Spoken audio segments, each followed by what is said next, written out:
d'entre vous viennent pour la première fois à la Nouvelle-Orléans. Wow, c'est plus que ce que je pensais. Ici, notre nourriture est différente, notre musique est différente, notre architecture est différente.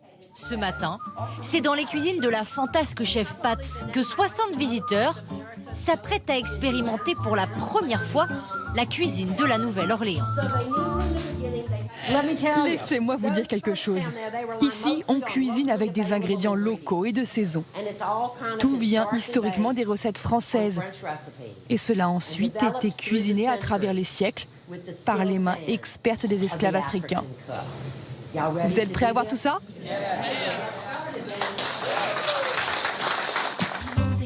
Avec ses allures de grand-mère autoritaire, la chef va leur enseigner l'art subtil du gombo. Une sorte de soupe traditionnelle, mélange de différentes viandes et de légumes locaux. Et tout commence avec le roux, une sauce héritée des Français avec laquelle la chef est intraitable. Tous les roux du gombo doivent avoir cette texture, brune, épaisse, couleur chocolat, c'est non négociable. À cela, il faut ajouter une bonne poignée d'épices.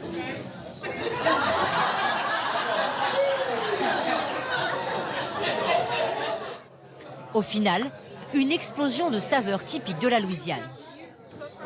Si vous aimez cuisiner, vous devez venir à la Nouvelle-Orléans. C'est un incontournable, Respect absolu. Ça vous donne l'impression d'être chez vous, un sentiment de cuisine maison, et tous les ingrédients sont tellement frais. Pour la chef Pat, qui enseigne depuis plus de 20 ans, il s'agit de transmettre et de préserver l'authenticité de la cuisine de la Nouvelle-Orléans. Notre cuisine est indissociable de la terre qu'on occupe. On fait partie de ce tout. Donc oui, je parle de cette cuisine avec beaucoup de passion. Des ingrédients locaux, toujours en lien avec la nature. C'est le secret de la cuisine du Sud. Sur son petit bateau perdu dans les marais, David Duriot pêche les écrevisses, l'un des produits phares de la plupart des plats de la Nouvelle-Orléans. Oh, il y en a pas mal là.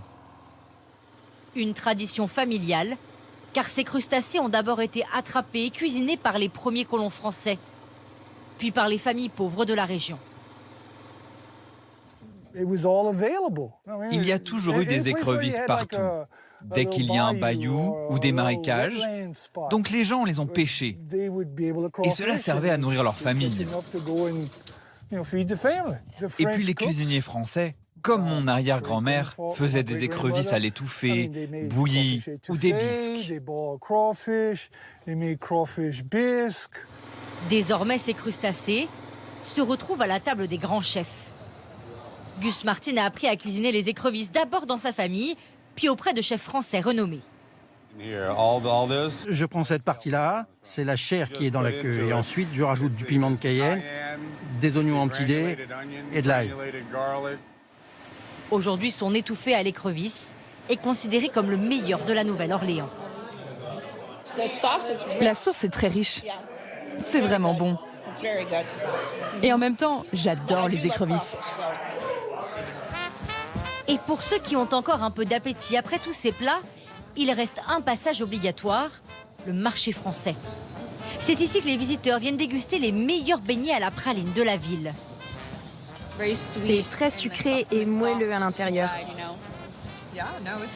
C'est délicieux, et regardez comme c'est feuilleté, c'est fantastique.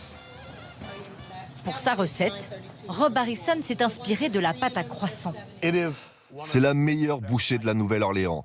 Et c'est servi chaud. Il a ensuite ajouté à l'intérieur du petit beignet du praliné. Et beaucoup de sucre glace. Vous avez ici un morceau crémeux et délicieux de la Nouvelle-Orléans. Et puis le beignet est tellement lié à la France, la praline aussi. Donc nous on a pris les deux et on en a fait une combinaison incroyable. Si la Nouvelle-Orléans s'est inspirée de la tradition culinaire française, elle a su aussi réinterpréter les recettes à sa façon.